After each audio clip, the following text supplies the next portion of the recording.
সালাম স্টিল ভোটের গাড়ি নিয়ে গাজীপুরের কালীগঞ্জে আছেন সহকর্মী মিজান শাহজাহান। তিনি জানাচ্ছেন সেখানকার ভোটের হালচাল। ভূমিকম্প সহনীয় মোস্ট ডিউরেবল দেশের প্রথম Thermex rod Salam steel. Salam steel বোঝে durability. Salam steel most durable steel. Steel ভোটের গাড়ি নিয়ে আমরা এখন আছি গাজীপুরের কালীগঞ্জে। এটি গাজীপুর সংসদীয় আসন ৫। এই আসনে বিএনপির প্রার্থী AKM ফজলুল হক মিলন। অন্যদিকে জামাতের প্রার্থী হিসাবে এখানে রয়েছেন খায়রুল হাসান এবং ইসলামী আন্দোলন বাংলাদেশের প্রার্থী হিসাবে রয়েছেন দলটির সিনিয়র যুগ্ম মহাসচিব গাজী আতাউর রহমান।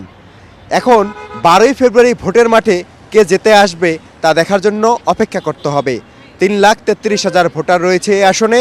এখানে 16,000 খ্রিস্টান ভোটার রয়েছেন। এখানকার যারা বাসিন্দা তথা ভোটার তারা বলছেন তারা এমন একজন সংসদ সদস্য চান যিনি হবেন জনবান্ধব এবং পরিবেশ বান্ধব। ঢাকার পাশের এই আসনটিতে অনেক শিল্প কারখানা রয়েছে, কিন্তু এগুলো পরিবেশ বান্ধব নয়। তাই আগামীতে যিনি সংসদ সদস্য হবেন তাকে চ্যালেঞ্জ নিতে হবে কীভাবে এলাকাটিকে পরিবেশ বান্ধব করা যায় এবং এখানে একটি বিশ্বমানের হাসপাতাল গড়ে তোলা যায়। সালাম স্টিলের ভোটের গাড়ি নিয়ে এই ছিল আমার কাছে এই মুহূর্তে সবশেষ খবর।